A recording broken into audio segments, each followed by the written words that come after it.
तरीके से पढ़ रहे होंगे और हिस्ट्री हम लोगों ने मिडिएवल पार्ट पे हम पहुंचे थे और इस मिडिएवल में कल मैंने आप लोगों को हुमायूं की सारी जो उसके जीवन की गाथा थी वो कहानी के थ्रू समझाई थी ताकि कॉन्सेप्ट समझ में आ जाए। कॉन्सेप्ट के साथ साथ फैक्ट्स भी याद करने होते हैं, जिम्मेदारी होती है हमारी, क्योंकि अगर हमें फैक्ट्स नहीं आएंगे पेपर तो हमारे फैक्ट्स ही पूछेगा ना। फैक्ट्स सीधे रटेंगे तो भी मुश्किल है, क्योंकि अगर किसी चीज की समझ ही नहीं है तो वो रटना बहुत मुश्किल है। इसीलिए कहानी समझाई थी कल, कैसे हुमायूं का जीवन मुश्किलों से भरा था। 530 में पिताजी की प्रॉपर्टी तो मिल गई, लेकिन पिताजी के आदेश पर उसने उसको फॉलो किया, चाहता तो ना मानता, लेकिन पिताजी के आदेश को फॉलो किया और अपनी प्रॉपर्टी को उसने 4 हिस्सों में बांट दिया।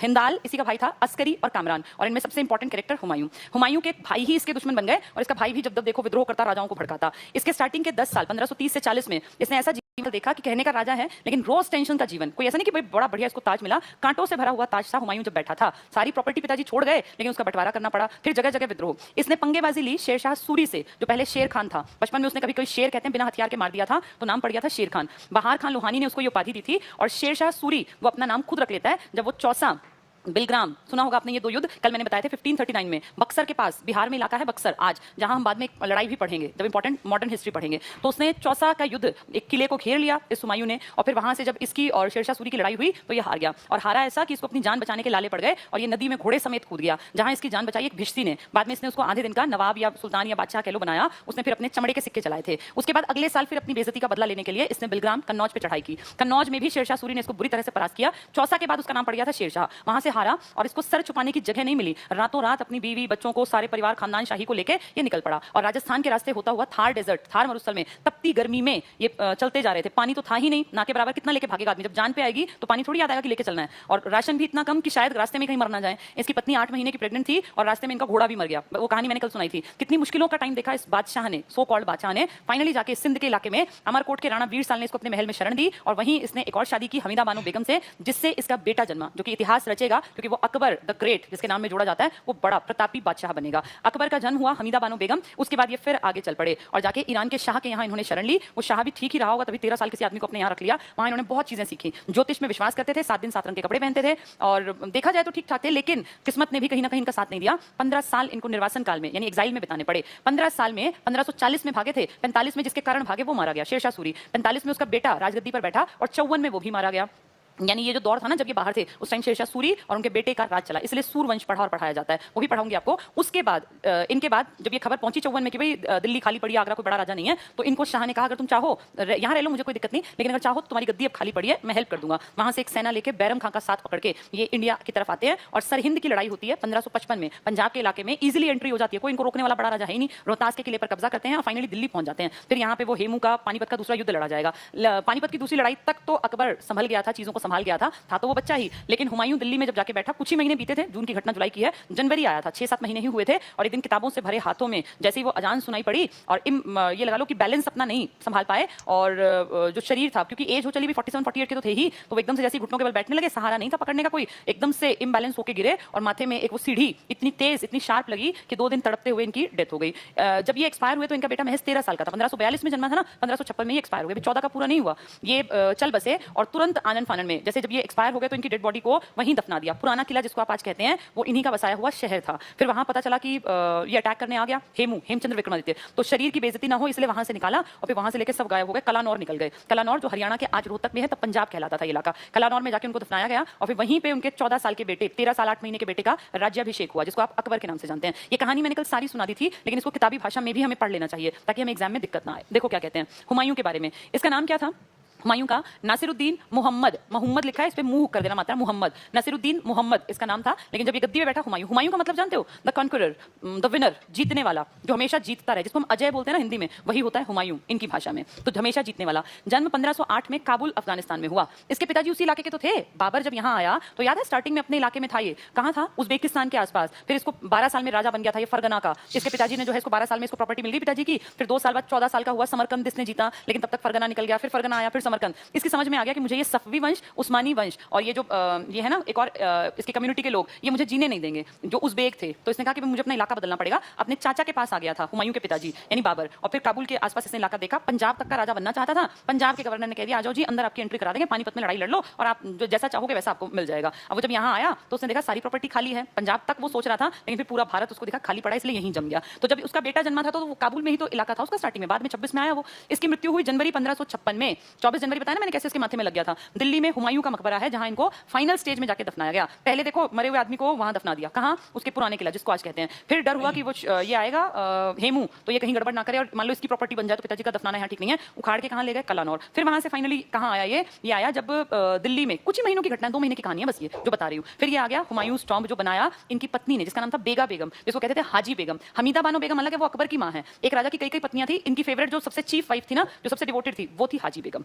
तो मृत्यु इनकी जनवरी 56 में दिल्ली में। और हुमायूं का मकबरा है जो सबसे ज्यादा खूबसूरत ग्रैंड गार्डन टॉम्ब है। पिछली बार डीपी में क्वेश्चन था ये, ग्रैंड गार्डन टॉम्ब यानी बागों के बीच में बसा हुआ पहला मकबरा। अब तो ढेर बन गया, ताजमहल भी है, लेकिन ये है सबसे पहला। यही ताजमहल का पूर्ववर्ती है। ताजमहल इसी को देख के बाद में डिजाइन किया गया। इसमें संगमरमर का पहला यूज किया गया था, पूरा नहीं है लेकिन संगमरमर का कहीं कहीं यूज है, तो बहुत इंपॉर्टेंट है हुमायूं का मकबरा। मिर्जा गियास नाम था ना उसका, मीरक मिर्जा गियास, जिसने ये बनाया था।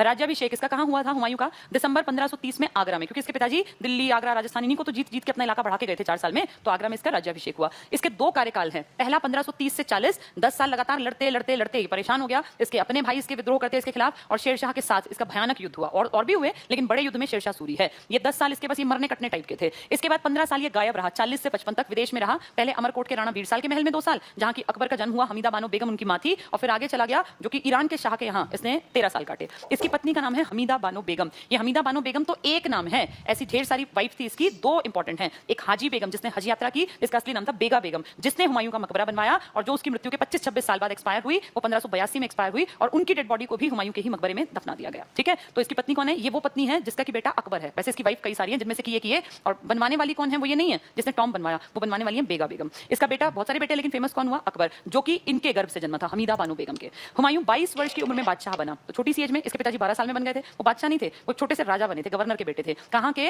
अपने इलाके फरगना के। 1483 में जन्मे थे ना, बहुत जल्दी राजा बन गए थे। इसने अपना साम्राज्य अपने भाइयों में बांट दिया। इसके पिताजी का आदेश था, भैया ये प्रॉपर्टी मेरी है, 4 तुम मेरे लायक लड़के हो, चारों बांट लेना। सबसे बड़ी चुनौती अफगान नेता शेर खान था। अफगान पठान, जो लोधी वंश है ना, ये पठान थे, सारे अफगानी थे ये लोग। और इन्हीं में भी जैसे भाई बाकी 1526 तक तो ये सब थे ना, राजा भी थे, लोधी भी था। 4 ही साल तो हुए हैं, 4 साल में राजा ही तो मरा था बस, इब्राहिम लोधी, जनता थोड़ी मर गई, वो तो एज इट इज पठान है। तो ये जो शेरशाह है, इसका नाम पहले शेर खान था। ये अकबर नहीं, हुमायूं का सबसे बड़ा शत्रु था, और इसको ये शेर खान की उपाधि दी थी लोहानी। लोहानी मतलब लोहे से, लोहानी उसके नाम में आएगा, जिसने उसको ये उपाधि दी थी। बाद में इसने अपना नाम रख लिया शेर शाह सूरी। किसको हराने के बाद? मुगल बादशाह हुमायूं को हराने के बाद। 2 लगातार साल 1539 और 1540, और इतनी बुरी तरह हराया कि 40 के बाद इसको अपना इलाका छोड़ के भागना पड़ा, यहां से एक्साइल में चला गया। तो अफगान नेता शेर खान। चौसा का युद्ध इंपॉर्टेंट, वैसे और भी युद्ध हुए, हर साल युद्ध होता था, लेकिन ये बड़ा युद्ध है। चौसा का युद्ध 1539, गंगा किनारे बक्सर के समीप लड़ा गया। तो बक्सर के पास है, बक्सर बाद में भी 1764 में भी इंपॉर्टेंट है, आगे आधुनिक में। हुमायूं और शेर खान के बीच लड़ा गया, बक्सर के पास पड़ता है, गंगा नदी बहती है, इसका नाम है चौसा का युद्ध। नेक्स्ट देखना, हुमायूं बुरी तरह हारा और अपनी जान बचाने के लिए घोड़े सहित गंगा नदी में कूद गया, जहां निजाम नामक भिश्ती ने उसकी जान बचाई। भिश्ती जो ये नाव वगैरह चलाते हैं, इसने इसकी जान बचाई। हुमायूं ने बाद में इसी निजाम को आधे दिन का बादशाह बना दिया। निजाम ने चमड़े के सिक्के चलाए। ऐसे क्वेश्चन पेपर में पूछ लेंगे, हुमायूं के टाइम निम्न में से किस मुगल बादशाह के समय में चमड़े के सिक्के भी चले थे? क्योंकि बादशाह मतलब होता है बहुत अमीर, तो कहीं सोने के सिक्के पढ़े जाते हैं, कहीं चांदी के, लेकिन इसके टाइम में चमड़े के सिक्के चले। किसके टाइम में? हुमायूं। ऐसा नहीं कि गरीब था, लेकिन इसने जिसको बादशाह बनाया उसको लगा कि मेरा जो व्यवसाय है उससे जुड़े हुए सिक्के चलने चाहिए, तो उस भिश्ती के कारण आधे दिन का वो बादशाह बना, उसने चमड़े के सिक्के। तो पूछेंगे ना चमड़े, तो हुमायूं टिक करके आना। नेक्स्ट क्वेश्चन देखो, चौसा के युद्ध में जीतने के बाद शेर खान ने अपना नाम बदलकर शेरशाह सूरी रख लिया। इसको शेरशाह किसने कहा था? बहार खान लोहानी ने। अब ये किससे जीत गया? बादशाह से। कौन है वो? हुमायूं। चौसा के युद्ध में। कहां है चौसा? बक्सर बिहार के पास। कौन सी नदी बहती है? गंगा नदी। किसने जान बचाई? भिश्ती ने। इसीलिए भिश्ती को इसने बादशाह बनाया और उसने बाद में चमड़े के सिक्के चलाए। तो क्या कह रहे हैं? चौसा के युद्ध में जीतने के बाद शेर खान ने अपना नाम बदलकर शेरशाह सूरी रख लिया, अपने नाम का सिक्का चलाया। तो अब सूर वंश चलेगा 15 साल तक। 1540 से 1555 तक जो वंश चलेगा वो सूर वंश कहलाएगा। अगला युद्ध हुआ कन्नौज का युद्ध, बिलग्राम का युद्ध 1540 में।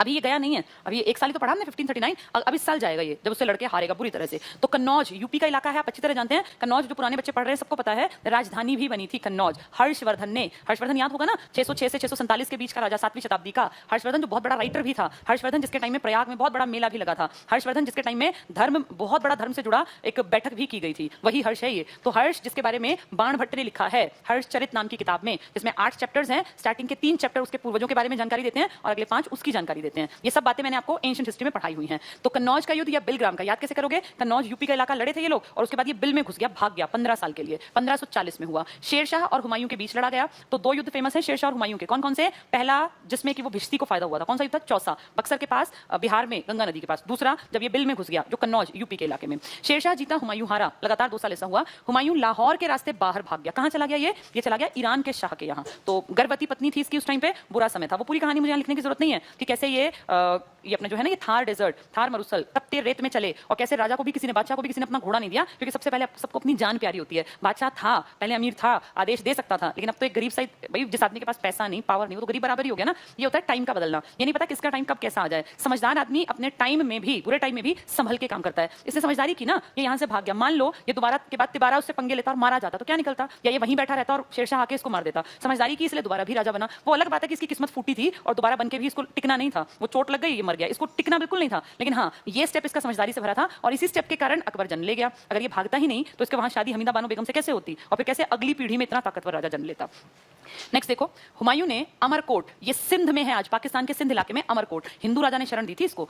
पाकिस्तान में राणा वीर साल हिंदू शासक के महल में शरण ली। तो ये कितनी बड़ी बात है कि एक हिंदू शासक ने उस टाइम में बादशाह को शरण दी थी। अगर चाहता तो उसको मार देता, लेकिन हिंदू राजा ने इसको अपने यहाँ शरण दी और यहाँ फिर ये 1.5-2 साल रहा।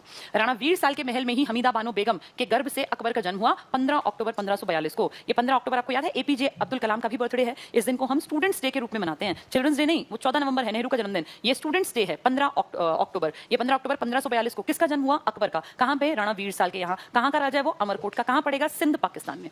1540 से 55 तक हुमायूं इधर उधर भटकता रहा। अपना कोई सर छिपाने का ठिकाना नहीं था। कभी यहाँ कभी कहीं भटकता ही रहा 15 साल तक। 1555 में वापस दिल्ली आया। जैसे जो रॉब अपने इलाके में अपनी गद्दी पे बैठ के होता है, वो दूसरे के यहाँ शरण मांग के थोड़ी मिल सकता है। शरण में रहना तो उसके अंडर रहना ना, उसकी कृपा के अधीन रहना। अपनी गद्दी तो अपनी होती है। तो वापस लौटा 1555 में। तब तक कौन एक्सपायर हो चुका था? शेरशाह सूरी भी और उसका बेटा भी। अब सूरवंश का खात्मा हो गया। मच्छीवाड़ा का एक युद्ध हुआ। मच्छीवाड़ा का एक और युद्ध भी है, लेकिन ये हिस्ट्री में इंपॉर्टेंट है, ये भी वो ज्यादा इंपॉर्टेंट है। सतलुज नदी के समीप हुआ। हुमायूं और ततार खान के बीच हुआ। जब एंट्री कर रहा था ना इंडिया में, तो एक छोटी सी लड़ाई हुई, मच्छीवाड़ा का युद्ध। इसके और ततार खान नाम का एक लीडर था, इसके बीच। ये उतना इंपॉर्टेंट नहीं है, ये बहुत इंपॉर्टेंट है। सरहिंद का युद्ध, पंजाब का इलाका सरहिंद, इससे इसकी एंट्री इंडिया में हुई। सरहिंद का युद्ध जून 1555 को हुआ।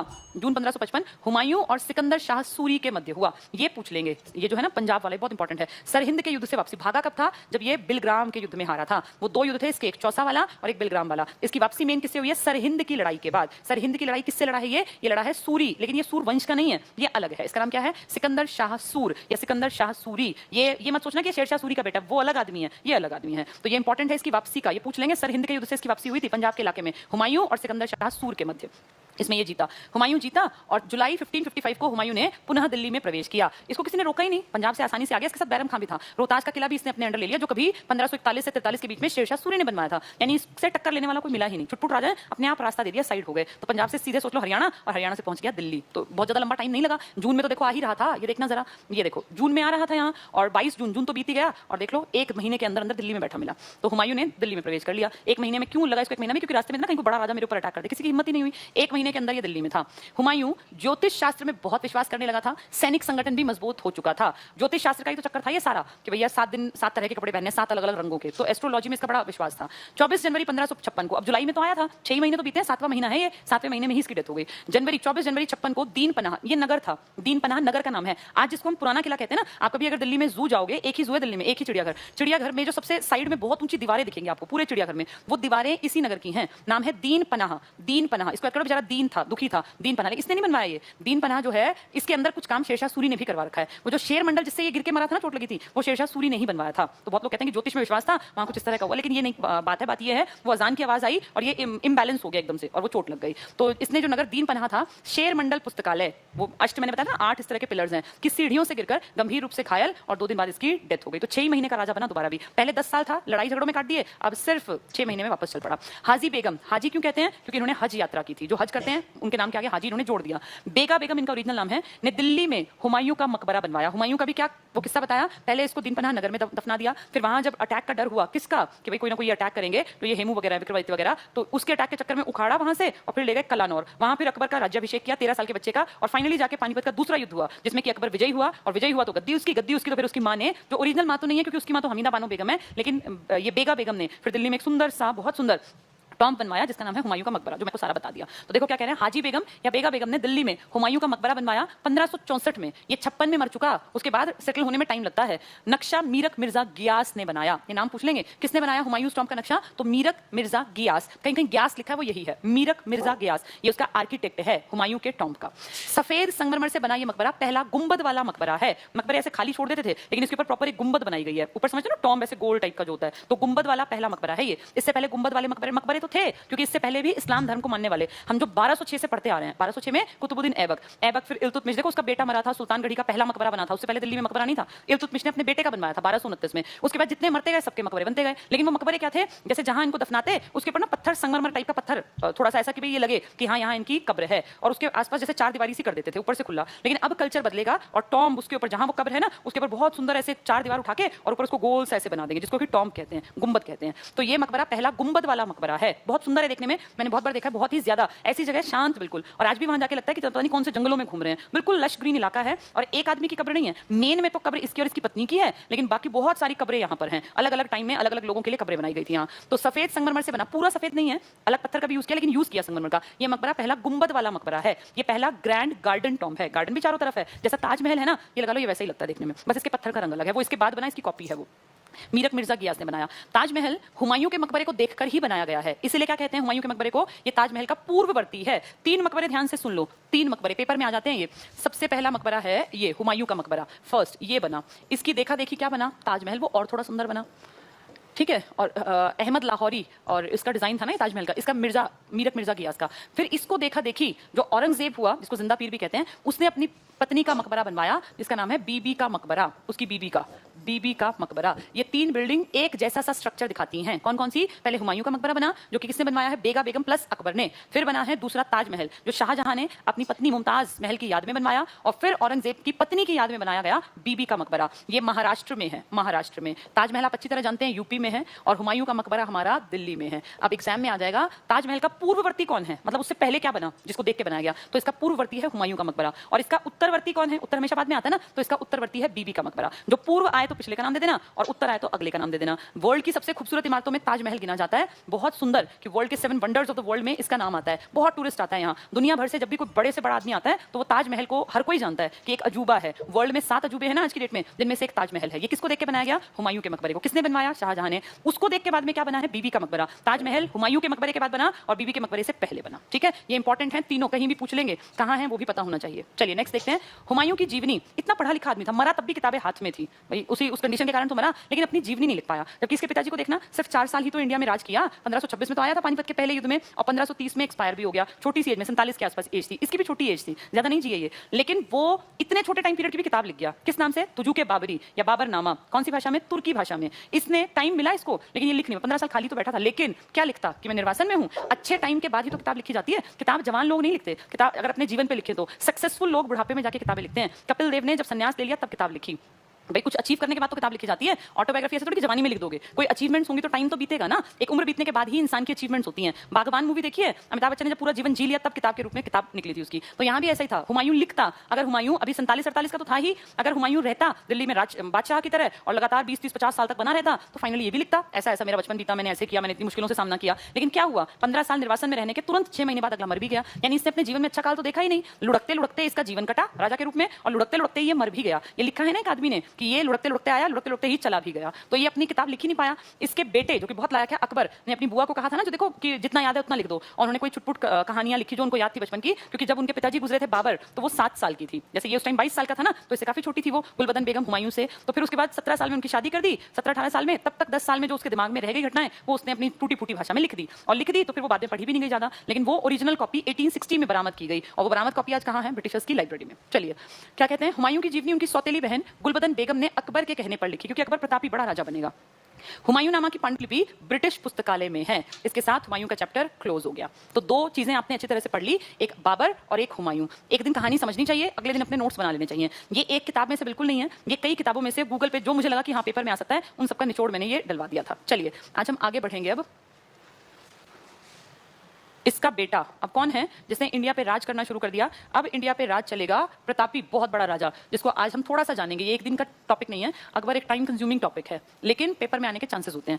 अकबर को महान क्यों कहते हैं? अकबर ने कई अच्छे काम किए, लेकिन अच्छे से ये मत सोचना कि ये कोई पागल राजा है और जैसा मन किएगा वैसा करेगा। नहीं, अच्छे किए सोच समझ के। कुछ चीजें इसकी गड़बड़ की भी हैं, लेकिन कुछ अच्छी भी हैं। अकबर इसलिए महान कहलाता है क्योंकि इसने अपनी लाइफ टाइम में बहुत सारी चीजों को यंग एज में ही समझ लिया। जब ये जन्मा था अकबर, इसकी माँ कौन है? हमीदा बानो बेगम। हमीदा बानो बेगम। और इसके पिताजी कौन हैं? हुमायूं। हुमायूं की बहुत सारी पत्नियां थी, जिनमें से एक है हमीदा बानो बेगम।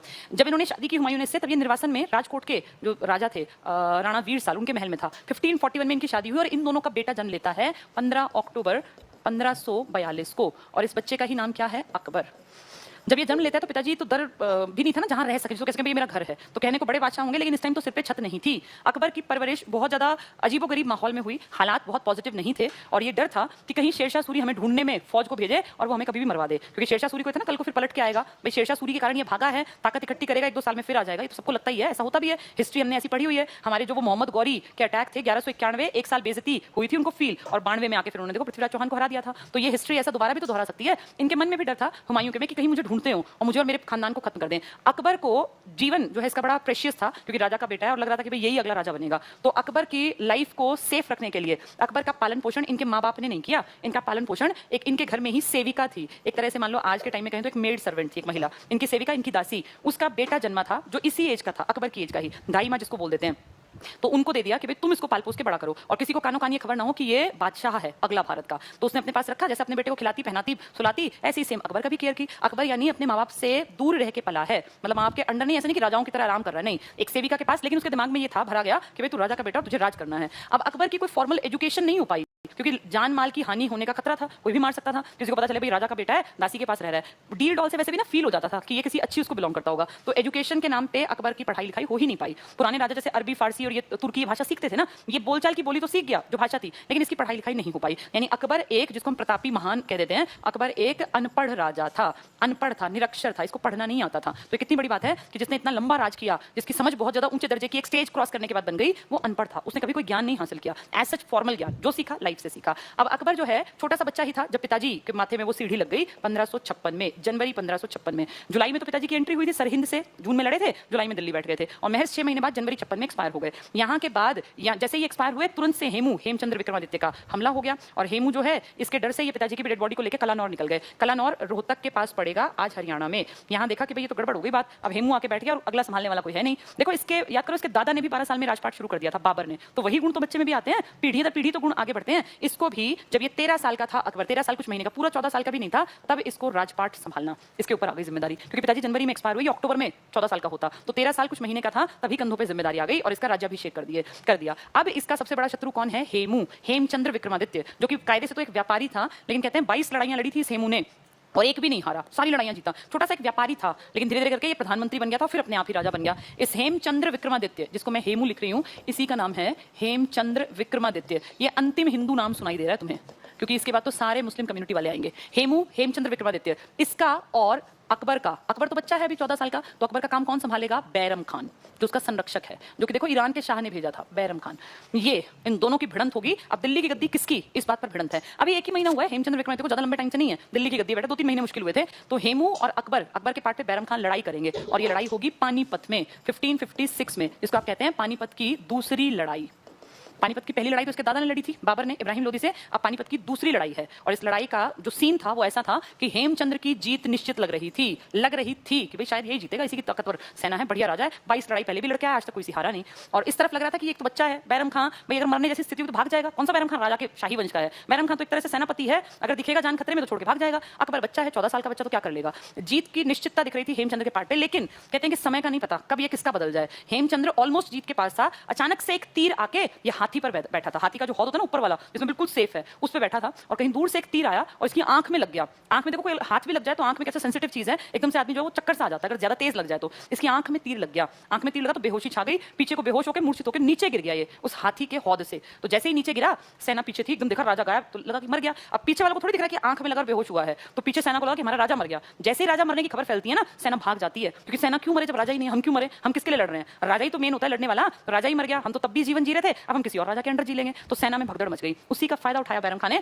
बैरम खान अपने घोड़े से कूदा, ये घोड़े पे थे, ये हाथी पे, तो इसकी जीत निश्चित थी कि यही जीतेगा। लेकिन उस घोड़े से बाई चांस तीर आया और वो तीर आंख में ऐसा लगा कि ये नीचे गिर गया। और फिर इसको संभलने में टाइम लगता है। आदमी की आंख में लगातार अगर खून निकल रहा है और तीर घुसा हुआ है तो उसको संभलने में टाइम लगेगा ना। उसी दौरान उसी का फायदा उठाया, इसकी सेना में भगदड़, वहां इसको चक्कर आ रहा है और तभी बैरम खान उतरा अपने घोड़े से और तुरंत इसका सिर काट दिया। यानी जीतते जीतते लास्ट मोमेंट पे ये सेना बुरी तरह से हार गई। किसकी सेना?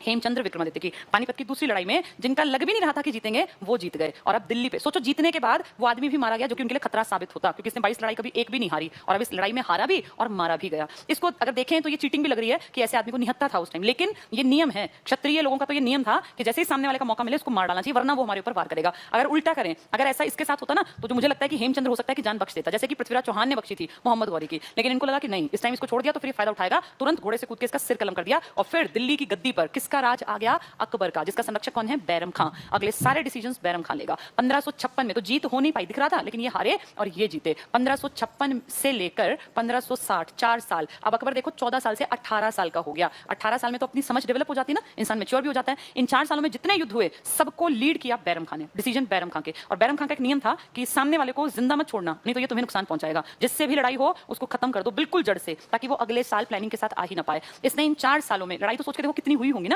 हर कोई विद्रोह करता है। इन 4 सालों में न जाने कितने राजाओं के सिर काटे इसने। अब 18 साल का जैसे ही अकबर हुआ तो इसको लगने लगा कि यार बैरम खान मेरे डिसीजन चलने नहीं देता, हर चीज में अपनी टांग अड़ाते हैं। भाई एक्सपीरियंस है, समझदार है, लेकिन मैं भी तो राजा हूं, फाइनली राजा तो मैं ही हूं ना, मेरी मर्जी भी तो चलनी चाहिए। और जैसा मैं चाहता हूं वैसा बैरम खान नहीं करते। बैरम खान को इन्होंने कहा, सर आपने बहुत अच्छी सर्विस दी, 4 साल बहुत बढ़िया, और जब मुझे जरूरत थी मेरा काम संभाला, लेकिन अब आप उम्र दराज हो चले और आप हज की यात्रा पे निकल जाइए। तो कहते हैं कि भाई एक तरह से ये सीधा ये था कि आपको हटना पड़ेगा। उसको वहां से भेज दिया गया। बैरम खान ने इसको अपनी बेइज्जती माना कि भाई मैंने इस लड़के को कब संभाला था, मैंने इसके पिता का साथ दिया, ये थे क्या, और अब इसका साथ दिया, दिल्ली की गद्दी पे बैठाया इसको, और आज ये लड़का मुझे कह रहा है कि बस आपकी उम्र हो चली और हज यात्रा पे चले जाओ। चला गया वो, लेकिन गुस्से से भर के गया था। भर के गया तो रास्ते में जैसे उसके मन में आया, उसने प्लान किया होगा, भगवान जाने क्या कुछ, उसके मन के साथ वो चीजें खत्म हो गई। लेकिन कहते हैं कि रास्ते में उसके एक अफगान ने हत्या कर दी। कहीं कहीं कहते हैं कि ये हत्या भी अकबर नहीं कराई थी। अब हमें नहीं पता कि क्या सच्ची है क्या झूठी, लेकिन फाइनली बैरम खान खत्म हो गया। चैप्टर लंबा नहीं टिका, 4 साल बहुत अच्छा काम करके इसका बेस बहुत स्ट्रॉन्ग बना गया। अब ये बैरम खान के संरक्षण से मुक्त था, फ्री था, और बैरम खान की पत्नी से इसने शादी की। ये अजीब बात है हिस्ट्री में, लेकिन बैरम खान की पत्नी से इसने, क्योंकि वो उसका हस्बैंड तो मर गया, अब उसका केयर टेकर कोई नहीं था, तो इसने बैरम खान की पत्नी से भी शादी की। वैसे इसकी बहुत सारी वाइफ थी, लेकिन बैरम खान की वाइफ भी। और कहते हैं कि बैरम खान का ही बेटा था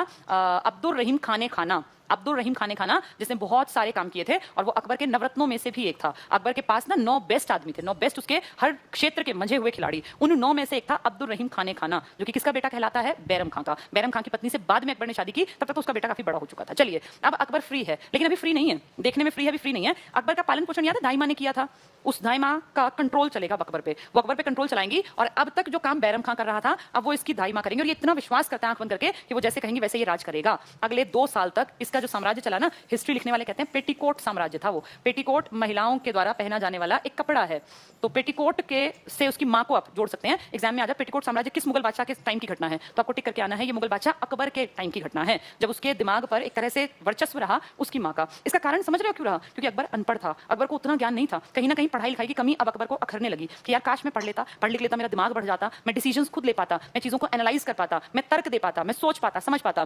पहले 4 साल बैरम खान, और अब इसकी माँ, इसकी ओरिजिनल माँ नहीं है ये, लेकिन जिसने पाल पोस के, जिसने दूध पिलाया, जिसने बड़ा किया, वो है ये पेटीकोट साम्राज्य। अब इसको फील होने लगा कि जो ये मेरी माँ के अकॉर्डिंग मैं चलता हूँ, डिसीजन लेता हूँ, ये ठीक नहीं है। और अगर मुझे लंबा टिकना है, भाई बादशाह बन के रहना है, तो मुझे थोड़ा समझदार टाइप के लोग अपने दल में शामिल करने चाहिए। और इसीलिए इसने धीरे धीरे करके जो बेस्ट आदमी थे, उनके कारण इसने नवरत्न उसके पास बन गया। 9 बेस्ट आदमी, कोई बहुत अच्छा सेनापति जैसे मानसिंह का नाम सुना होगा, जिसने युद्ध भूमि में इसका हर जगह झंडा गाड़ के आया। जो बीरबल का नाम सुना होगा, बहुत अच्छे सलाहकार थे, चतुर थे, समझदार थे। टोडरमल का नाम सुना होगा, जो अर्थ मंत्री थे, वित्त मंत्री थे, पैसे की बहुत अच्छी समझ रखते थे। अब्दुल रहीम खाना मैंने बताया, मुल्ला दो प्याजा इन्हीं के में था। कहते हैं कि उसको हर खाने के साथ, जब खाने का पूरा थाल सजता, तो उसके थाल की पहचान अलग से थी कि उसमें 2 प्याज जरूर रखी होती थी, तो उनका नाम इन्होंने दिया था मुल्ला दो प्याजा, कि इसको हर खाने के, चाहे सुबह का नाश्ता है, चाहे दोपहर का भोजन, चाहे रात का, वो 2 प्याज जरूर खाता था। एक बहुत अच्छा इनके पास गायक था तानसेन, आपने सुना भी होगा तानसेन, बहुत बढ़िया गाते थे। इतना बढ़िया कि उनकी आवाज की गर्माहट से जब वो गाते थे ना महल में, तो चारों तरफ बड़े बड़े लोग बैठते और उनके सामने ना एक दिया रखा जाता था बहुत बड़ा, पानी के बीचों बीच, उसमें बाती होती और